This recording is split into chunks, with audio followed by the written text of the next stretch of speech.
50번째입니다. 사무엘 하는 우리가 읽어보니까 이스라엘의 왕정 다윗이 왕이 되고 통치하는 그 이야기, 이스라엘의 역사 이야기인데, 그런데 어찌 보면 다윗의 이야기라고 해도 무방합니다. 이상하지가 않습니다. 하나님의 사람, 다윗 하나님의 사람의 스토리고 그 안에 하나님의 역사가 담겨져 있습니다. 다윗의 인생은 단지 그의 삶만은 아니고 하나님의 역사였던 것입니다. 그가 왕이라서, 다윗은 왕이라서 그런 것이 아니라 그가 하나님의 사람이어서 그러합니다. 그리고 이것은 다윗 자신의 스스로의 고백이기도 합니다. 하나님을 빼고서는 내 인생을 설명할 길이 없고 설명할 수가 없는 것입니다. 여러분, 다윗만 그럴까요? 저와 여러분, 우리는 어떻습니까? 우리 역시도 그냥 다만 우리의 삶만은 아니고 우리가 하나님의 사람일진데 우리의 삶도 하나님의 역사입니다. 이것을 알고 인정하고 고백하며 살아가는 것이 바로 믿음으로 살아가는 것입니다. 우리가 요즘 함께 고백하는 찬양처럼 지금까지는 에베니셀이고, 그리고 오늘 지금 여기는 임마누엘이며 앞으로는 여호와의 이레라고, 그러니까 나의 과거든 나의 현재이든 나의 미래이든 성도는 하나님을 빼고는 고백하고 설명할 수가 없는 것입니다. 그래서 언젠가도 말씀드린 것처럼 그리스도인의 자기소개서는 사실상 신앙 간증문과 같습니다. 하나님을 빼고 나를 소개하기가 어렵습니다. 그리고 설명할 길이 쉽지 않습니다. 매주 목장에서 우리가 나누는 삶 나눔 또한 사실은 우리의 감사 나눔 또한 사실은 그렇지 않습니까? 이제 사무엘서는 이제 그 이야기를 끝맺어 가고 있습니다. 그런데 어떻게 끝을 맺어 가냐면 하나님을 노래한 다윗의 그 찬송으로, 시편으로 이 사무엘서는 끝이 나고 있습니다. 여러분, 여기서 우리는 다윗을 한 사람의 생애를 돌아보는 이 사무엘서 저자의 관점을, 더 나아가 성경의 관점을 우리는 발견하게 됩니다. 그야말로 파란만장한 다윗의 생애 가운데 이제 그의 생애를 전체를 둘러보면서 꼭 한 장 남기고 싶은 사진이 있다면, 꼭 하나 남기고 싶은 노래가 있다면 그것이 바로 오늘의 이 다윗의 찬송시라는 것입니다.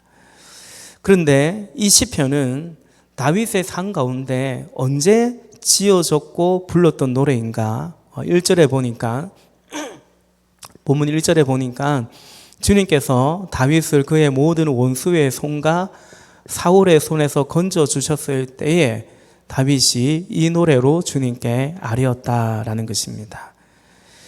여러분, 지금 이제 다윗의 생애를 정리하는 시점에, 이제 사무엘서도 끝나가는 시점에 오히려 이 사무엘하 22장에서 사실은 우리가 1절에 있는 것처럼 주님께서 다윗을 그의 모든 원수의 손, 특별히 사울의 손에서 건져 주셨을 때 그때 다윗이 이 노래로 주님께 아뢰었다라는 것입니다. 그걸 지금 여기에 적어놨습니다. 여러분, 오늘 이 사무엘하 22장은 시편 18편과 내용이 동일합니다. 다만 시편 18편의 표제가, 그 표제라는 것은 그 시편을 기록한 때의 상황적인 설명을 이제 적어 놓은 거죠. 모든 시편마다 다 있지는 않고 몇몇 시편에 표제가 적혀 있는데, 시편 18편의 표제가 바로 오늘 22장의 1절입니다. 그것 말고는 거의 모든 내용이 동일하다 해도 같은 정도입니다. 그러니까 지금 이 시편, 이 말씀은, 이 찬송시는 사무엘하 22장에 기록되어 있지만 흐름적으로 보면 사무엘 하의 이야기도 아니고 사무엘상에서 찾을 수 있는 다윗의 이야기입니다. 그런데 이제 사무엘 상하를 마치면서 오늘 사무엘서 저자는 다윗의 이야기를 정리하면서 이 찬송을 여기에 적어놓고 있습니다. 여러분, 이 시편의 배경은 다윗의 생애 가운데서도 가장 큰 위기 때였습니다.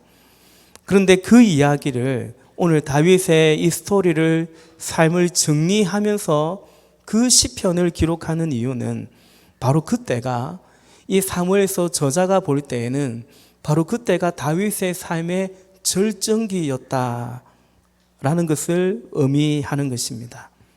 그 이유는 돌이켜 볼 때 왜 그때가 다윗의 삶의 절정기였냐면 그때가 다윗이 하나님과 가장 가까웠기 때문입니다. 그때가 하나님과의 거리가 가장 가까웠고 그때가 하나님과의 사랑이 가장 뜨거웠던 때였기 때문입니다. 여러분, 성경이 보는 다윗의 인생의 전성기는 그러합니다. 그가 왕으로 등극하던 날도 아니었고 그가 왕으로서 온 주변 나라들을 정복하던 그 승리의 때도 아니었고 오히려 다윗 삶의 클라이막스는 그가 강야의 시간을 보내던 바로 시편 18편의 고백을 하던 바로 그때였다라는 것입니다. 이것은 그가 왕이라서도 아닌 것처럼 그것이 강야이었어도 아닙니다. 말씀드린 것처럼 다윗이 왕이일 때든 다윗이 쫓겨다니던 때이든 간에 그것과 상관없이 오늘 성경의 저자가 볼 때는 다윗이 이때 하나님과 가장 가까웠다라고 보는 것입니다. 하나님과의 거리, 하나님과의 친밀함 때문입니다. 여러분, 돌이켜보니 그렇다라는 것입니다. 다윗의 삶의 의미는 하나님과의 거리 그만큼이더라라는 것입니다. 우리 삶 또한 그러합니다. 우리 삶도 하나님과 얼마나 가까워져 있는가, 하나님을 얼마나 사랑하는가, 그것이 우리의 삶의 의미라는 것입니다. 요한복음 15장 5절 말씀에 나는 포도나무이고 너희는 가지다. 사람이 내 안에 머물러 있고 내가 그 안에 머물러 있으면 그는 많은 열매를 맺는다. 너희는 나를 떠나서는 아무것도 할 수 없다 말씀합니다. 지난주 우리 임내의 말씀 때도 함께 나누었던 것 같습니다.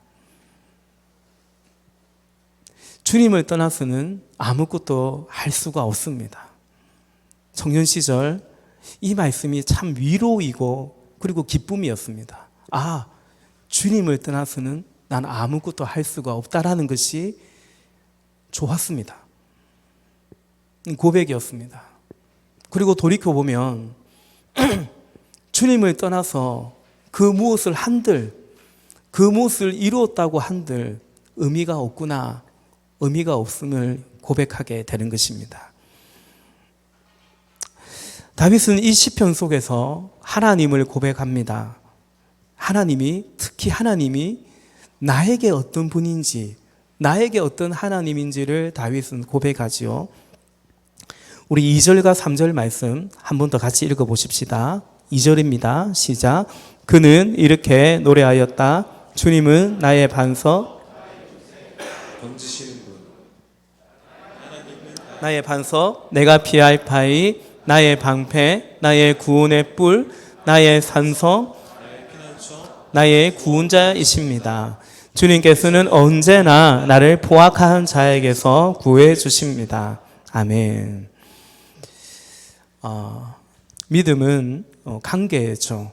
우리가 어떤 사람과 관계를 맺어갈 때 사실은 우리도 종종 이런 질문을 합니다. 당신에게 있어서 나는 뭐냐라는 것입니다. 우리 연애를 하다 보면 자매가 형제에게 오빠에게 난 뭐야? 이런 질문을 할 때가 있죠. 그때 대답을 잘 해야 됩니다. 네, 미리 생각해야 됩니다. 그 사람은 나에게 뭘까? 그 사람에게 나는 어떤 존재일까? 때로는 우리 스스로도 생각하기도 합니다. 그 누군가가, 그리고 주님이 나에게 어떤 분인가, 어떤 존재인가, 내 인생에 어떤 분인가라는 거죠. 하나님이 다윗에게 물으신 것 같습니다. 다윗, 너에게 난 뭐니? 다윗, 너에게 난 어떤 존재니? 다윗 대답합니다. 주님은 나의 반석, 나의 산성, 나의 피할 바위. 주님은 나의 구원자이시고요, 나의 구원의 뿌리십니다. 고백합니다. 다윗이 고백하는 하나님은 그의 상과 분리될 수 없지요. 이 찬송시, 이 시편 역시도 그 상황과 분리될 수 없습니다. 다윗의 삶은 늘 전쟁 같았습니다. 실제로 전쟁이 끊인 날이 잘 없었습니다. 지금 이 시편의 상황도 누군가는 다윗을 죽이려고, 사울이 왕이거든요. 군사를 데리고 이 한 사람 죽이려고 추격해 오고 있는, 늘 풍전등화 같은 그의 생명, 하루하루가 전쟁터 같습니다. 그래서 다윗이 고백하는 하나님은 전쟁과 많이 밀접합니다. 하나님은 나의 요새, 피할 바위, 방패, 산성, 나의 피난처, 구원자라는 것입니다. 한마디로 주님은 나의 보호자라고 고백을 하고 있습니다. 여러분, 전쟁 때에 보호가 필요하고 방어가 필요하는데 하나님이 그렇다라고 고백하죠. 또한 전쟁은 방어만 할 수는 없죠. 적을 대적하고 무찔러야 되는 것입니다. 그래서 다윗은 하나님을 나의 구원의 뿔, 이렇게 또 고백합니다. 여러분, 이 뿔이라는 것은 초식 동물이 가지고 있는 유일한 공격용 무기입니다. 그래서 그 뿔은, 성경에서 뿔은 능력을 상징하는 단어입니다. 하나님이 나의 구원의 뿔이다라고 다윗이 고백하는 것은 하나님이 나의 능력이 되셨다, 능력의 하나님이 나와 함께 해주셨다라는 고백인 것이죠. 말씀드린 것처럼 다윗의 삶은 그야말로 하루하루가 전쟁이었습니다. 왜요? 믿음의 길을 가기 때문이었습니다. 믿음의 길을 가는데 하나님은 그 길을 기뻐하신다면 온수 마귀는 그걸 싫어하죠. 하루하루가 영적인 전쟁과 같았습니다. 그런데 그 전쟁에서, 그 인생에서 다윗은 너무나 약한 존재였습니다. 그는 스스로를 보호해야 됐고 스스로를 지켜내고 구원했어야 하는데, 또한 그가 하나님께 기름 부음 받은 자로서 자신뿐만 아니라 이스라엘 민족을, 그 백성을 구원해 넣어야 했던 것입니다. 그처럼 구원할 것이 많고 할 일은 많은데 그러나 능력은 없었습니다. 그 다윗에게 하나님은 구원의 뿔, 그 다윗에게 하나님은 능력이 되어주셨습니다. 사랑하는 형제자매 여러분, 우리도 그렇지 않습니까? 우리도 사실 하루하루 사는 게 전쟁터와 같습니다. 우리 학생들은 이른바 시험 기간이라는 게 있는데, 이제 졸업을 하고 나면 시험 기간이 없어서 좋은데, 그런데 매일매일이 시험 날과 같습니다. 이 세상이 그러합니다. 살아가야 하는데, 우리에게 주어진 책임이 있고 사명을 감당해야 되는데, 우리 역시도 다윗처럼 구원할 것도 있고 할 일도 많은데 능력은 없는 것입니다. 턱없이 부족합니다. 그래서 삶이 버겁고 막막할 때가 적지 않습니다. 저 역시도 마찬가지입니다. 더욱이 이렇게 부족한 사람이 주의 종으로 몸된 교회 목회자로 부름받아서 영혼들을 돌아보고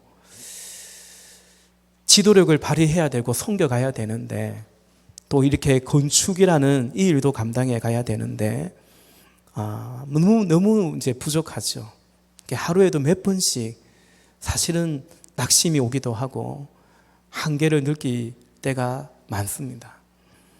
그래서 여러분, 오늘 우리는 다윗의 이 고백을 붙잡아야 합니다. 하나님이 나의 산성이십니다. 하나님이 나의 피할 바위가 되십니다. 하나님이 나의 구원의 뿔이 되십니다. 사랑하는 형제자매 여러분, 오늘 다윗의 이 고백이 저와 여러분, 우리의 고백이 될 수 있기를 주님의 이름으로 축복합니다. 결국 다윗은 그 많은 고백 가운데 가장 많이 다윗이 고백하는, 주를 향한 고백은 뭐냐면 주님은 나의 반석이라는 고백입니다. 제일 많이 반복됩니다. 무슨 뜻이겠습니까? 전쟁 같은 하루하루지만 주님이 나의 반석이어서 그저 노심초사 불안하고 초조하면서 그렇게 하루하루 버티며 통과해 가는 것만은 아니다라는 거죠. 주님이 나의 반석이라서 내 아버지 그 품 안에서 내 영혼은 안전합니다라고 고백하는 거죠. 주님은 나의 반석이어서 내가 요동하지 않고 주님의 그 품 안에 내가 평안 가운데 거합니다라는 고백인 것입니다. 동일하게 형제자매 여러분, 우리 또한 이 험한 세상 살아가면서 그에 비해 우리는 너무나 약하기 때문에 하루하루가 참 고전분투일지라도, 그러나 오늘 다윗에게 주님이 반석이었듯이 우리에게도 주님이 반석이 되셔서 우리의 찬양의 고백처럼 내 아버지 그 품 안에서 내 영혼은 안전하다고, 주님 안에 안식한다고, 그 평강이 나를 붙잡고 있다고 그렇게 고백하며 나아가는 그런 믿음의 은혜가 있기를 다시 한번 주님의 이름으로 축복합니다. 다윗은 그의 삶, 그의 고난을 이렇게 묘사합니다. 본문 5절과 6절입니다. 한 번 더 함께 읽겠습니다. 시작. 죽음의 물결이 나를 에워싸고 파멸의 파도가 나를 덮쳤으며 소울의 줄이 나를 동요먹고 죽음의 덫이 나를 낚았다. 아멘.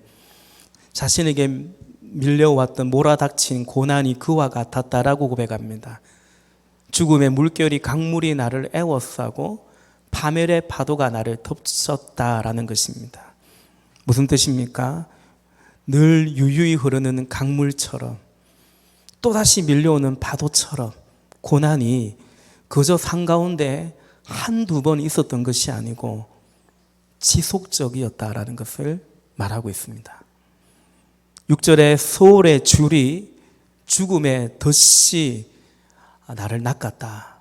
사냥꾼이 혹은 낚시꾼이 분명한 타켓을 노리면서 줄을 던지죠. 미끼를 던지죠. 덫을 놓죠.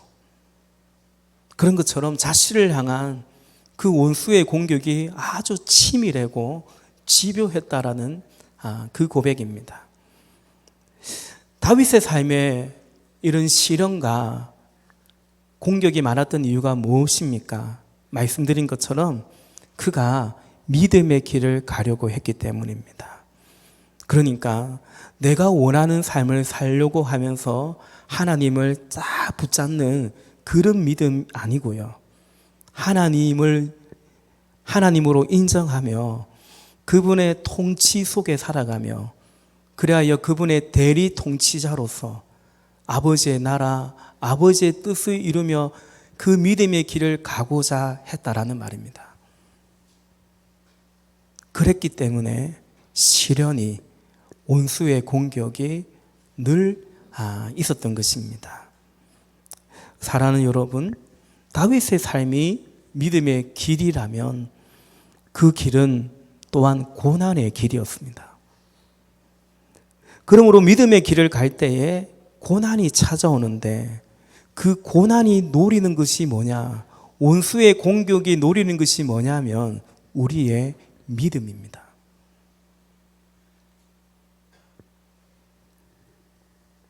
우리의 삶에 성공이나 실패냐 그런 것이 아니고 우리의 믿음을 공격합니다.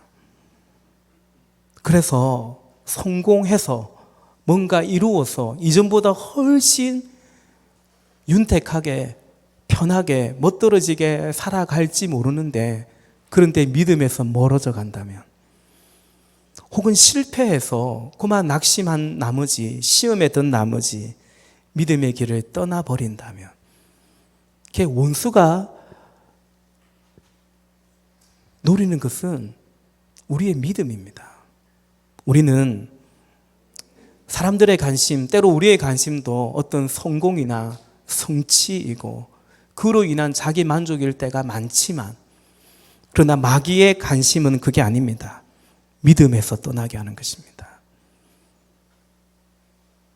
왜냐하면 그 믿음, 하나님과의 친밀한 만큼 우리의 삶이 영향력이 있고 의미가 있기 때문입니다. 그냥 성공해라, 잘 되라. 그러나 믿음에서 떠나는, 다시 말해 의미 없는 인생으로 살아가도록 하는 것이 마귀의 노림수입니다.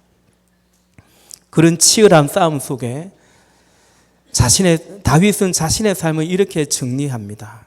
그게 뭐냐면, 내 인생은 기도였고, 그리고 나의 인생은 주님의 응답이었다라고 말합니다. 4절입니다. 4절. 나의 찬양을 받으실 주님, 내가 주님께 부르짖었더니 주님께서 나를 원수들에게서 건져주셨습니다. 그리고 7절 우리 마지막 같이 읽어봅시다. 시작. 내가 고통 가운데서 주님께 부르짖고 나의 하나님을 바라보면서 부르짖었더니 주님께서 그의 성전에서 나의 간구를 들으셨다. 주님께 부르짖은 나의 부르짖음이 주님의 귀에 다다랐다. 아멘. 네. 구원할 것은 많고 또 구원해야만 했습니다. 그러나 다윗은 힘이 없었습니다. 이때 다윗은 전심으로 기도했습니다. 오늘 시편에서 그의 인생을 돌아보며 다윗의 첫 번째 고백은 뭐냐면, 나는 주님께 부르짖었습니다. 나는 고통 가운데서 부르짖었습니다. 이것이 다윗의 고백입니다. 그리고 그 다음 이어지는 다윗의 고백은 뭐냐면, 주님은 나의 부르짖음을 들으셨습니다. 주님은 나를 건져주셨습니다. 입니다. 오늘 사무엘서 저자가 정리하는 다윗의 인생은 이 시편입니다. 그런데 이 시편 가운데 다윗이 해석하는 그의 삶은 뭐냐면, 나는 부르짖었고 주님은 응답하셨노라라는 것입니다. 돌이켜보니 그것이 다윗의 인생이었더라. 돌이켜보니 그것이 나의 인생이었다라는 것입니다. 파란만장했죠. 다양한 삶을 살았습니다. 목동이었고요, 사울의 신하였고요, 종이었고요, 그리고 훗날은 왕이 되었고요, 이스라엘의 전성기를 누리는 왕이 되었고요. 그처럼 다윗의 삶은, 다윗을 향한 하나님의 인도하심은 다양했습니다. 다윗의 삶이 다양했다라는 것은 하나님의 응답이 다양했다라는 것입니다. 그러나 응답은 다양하였지만 오직 기도를 통해서였습니다. 기도와 응답이 다윗의 인생이었고, 기도와 응답이 사실은 그리스도인의 삶인 것입니다. 말씀을 정리합니다. 다윗, 여러분 마태복음 1장 1절에 아브라함과 다윗의 자손 예수 그리스도의 세계다, 예수님을 소개할 때 두 사람이 등장합니다. 아브라함과 다윗입니다. 믿음의 사람입니다. 다윗은 믿음의 사람이었어요. 그리고 그래서 다윗은 고난의 사람이었습니다. 그의 삶에 고난이 많았다라는 것은 그가 믿음의 길을 포기하지 않았기 때문입니다. 그가 믿음의 길을 포기하지 않았다는 것은 그의 삶의 고난이 한편으로는 증거가 됩니다. 사도 바울도 내 몸에 그리스도의 흔적이 있다고, 증거가 있다고 자신이 받은 고난을 말했습니다. 그래서 다윗은 자신의 삶을 결국 기도와 응답으로 설명합니다. 그래요, 여러분. 믿음의 길은 기도의 길입니다.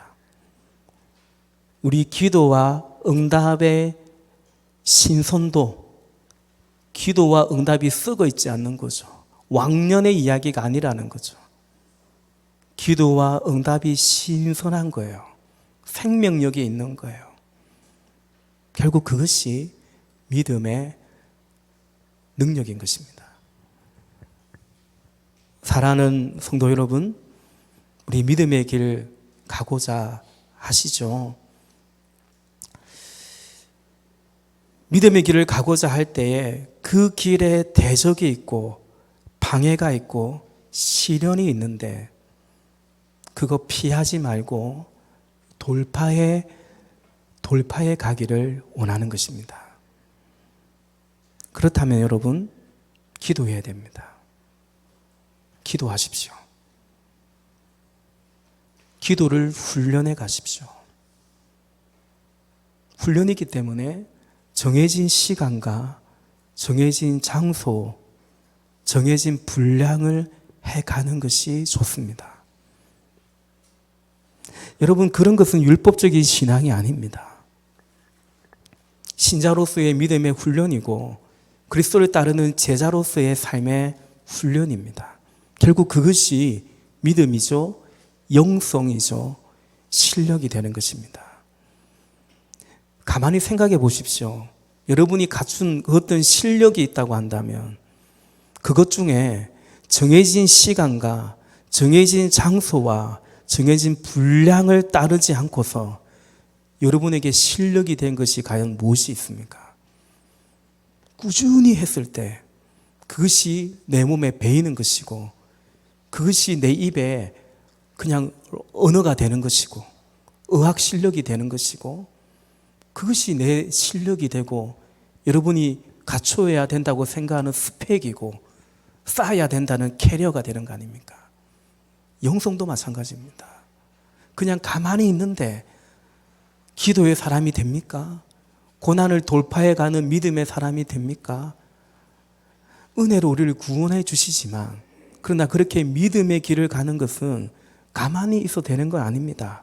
요한복음 15장에 예수님께서 제자들에게 말씀하시기를 너희가 나를 택한 게 아니고 내가 너희를 택하였다고 분명히 말씀하셨지만 그러나 제자들에게 뭐라고 말씀하시냐면 내 안에 거하라. 그러면 나도 너희 안에 거하겠다. 너희가 내 안에 거하면 내 말이 너희 안에 거할 것이다. 주님의 품을 파고드는 것입니다. 여러분, 짧은 기도는 짧은 영성이 됩니다. 기도만큼입니다. 많이 중언부언하라는 뜻은 아닙니다. 좀 더 기도하십시오. 주님 앞에 더 머물러 있으라는 것입니다. 그래서 주님 마음으로 간구하는 중보자가 되기를 원하는 것입니다. 중보기도를 할 때만이 중보기도자로 거기까지 나아가야만 사실은 기도자가 됩니다. 중보하지 않는 사람들은 주로 고난과 시련이 문제가 생길 때만 기도하죠. 그리고 그 문제 없으면 또 기도하지 않죠. 중보자가 뭡니까? 예수님이 중보자세요. 그러니까 중보자가 되자는 말씀은 예수님을 닮아서 예수님의 삶과 사역을 이루어 가자라는 뜻이죠. 예레미야 33장 3절 말씀에 너는 내게 부르짖어라 내가 너에게 응답하겠고 네가 알지 못하는 크고 은밀한 일을 네게 보이리라 말씀하십니다. 여러분, 그래서 기도하는 사람이 또 기도합니다. 부르짖었더니 응답받고 또 미처 기도하지 않을 때는 몰랐던 크고 은밀한 일, 그 주님의 마음이 우리에게 부어지기 때문인 것입니다. 돌이켜보니 다윗의 삶은 기도와 응답이었다면 다윗만은 아닙니다. 기도와 응답, 그만큼이 믿음이고 믿음의 실제고 승리인 것입니다. 야고보서 4장 2절과 3절 말씀에 여러분이 얻지 못하는 것은 구하지 않기 때문이고 구하여도 얻지 못하는 것은 자기가 쾌락을 누리는 데 쓰려고 잘못 구하기 때문이다 말씀합니다. 야고보가 두 가지를 얘기합니다. 기도에 관해서 말할 때 구하여도 얻지 못하는 것은 쾌락을, 정욕을 위해서 쓰려고 잘못 구하기 때문에, 그러니까 그 기도에 응답하면 더 쾌락에, 정욕에 빠질 테니 하나님이 주실 수 없죠. 그런데 또 한 가지 야고보가 지적하는 것은 뭡니까? 여러분이 얻지 못하는 것은 구하지 않기 때문이다 라는 것입니다. 오늘날 신자들이 그러합니다. 기도를 안 하기 때문입니다. 기도는 배운다고 하는 것이 아니고, 기도에 대해서 안다고 기도한 것이 아니고, 기도는 해야 기도한 것이고, 또한 기도할 때 또 기도합니다. 기도의 동기부여는 기도이고, 우리 기도의 최고의 동기부여는 응답된 기도이고, 그래서 결국은 가진 자가 또 가지고, 예수님 말씀하신 것처럼 달란트 받은 자가 또 달란트를 가지는 거고, 이것이 영적인 원리가 되는 것입니다. 우리는 여기에 선한 욕심을 가져야 합니다. 그래서 반복하는 연습이 필요합니다. 목장에서 기도의 연습을 해보면 어떨까? 여러분, 우리 목자들, 목녀님들, 우리 부목사님들이 계시죠? 우리 평신도 세미나 가면 그렇게 가르치지 않습니까? 목자는 기도하라고 부른 겁니다. 기도자 되라고 목자로 부른 거예요. 목장도 섬기고 목원들도 섬겨야 되지만 가만히 보면 기도자의 초청입니다. 최은기 목사님은 그런 말씀하시죠. 보통 가정교회를 하면 목자 목녀가 되어가면 한 1년 2년 되어가면 못 해먹겠다고, 이래서 못 해먹고 저래서 못할 것 같고 저 사람 때문에 못할 것 같고, 사실은 이제 그런다라는 거죠. 거의 그런다라는 거죠. 결국 그것을 돌파하고 뛰어넘으며 목자의 삶을 살아가는 사람은 누군가 하면 바로 기도하는 사람이라는 겁니다. 목사님, 제가 할 게 기도밖에 없군요. 제가 할 수 있는 게 기도밖에 없는 것 같아요 라고 그걸 깨닫고 기도하는 사람은 제자의 삶, 여전히 영혼을 돌아보는 목자의 삶을 살아가는 것입니다. 마지막으로 이 말씀 보고 말씀을 마치려고 합니다. 함께 스크린 보시면서 누가복음 18장 1절 말씀 같이 읽겠습니다. 시작. 예수께서 제 아들에게 늘 기도하고 낙심하지 말아야 한다는 뜻으로 비유를 하나 말씀하셨습니다. 아멘. 분명한 뜻을 가지고 비유로 예수님이 가르치십니다. 늘 기도하고 낙심하지 말아야 한다는 예수님의 가르침입니다. 정말 맞죠? 낙심이 자주 찾아옵니다. 어쩌면 늘 찾아옵니다. 그래서 예수님은 늘 기도하라고 합니다. 기도하지 않으면 우리 마음은 다른 마음이 들어요. 기도를 멈추면 귀신같이 낙심이 찾아옵니다. 누군가에게 실망이 찾아옵니다.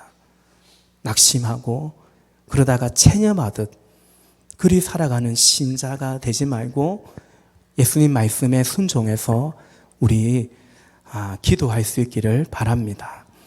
그래서 하나님이 나의 반석이시고 나의 구원의 뿌리라고 고백하면서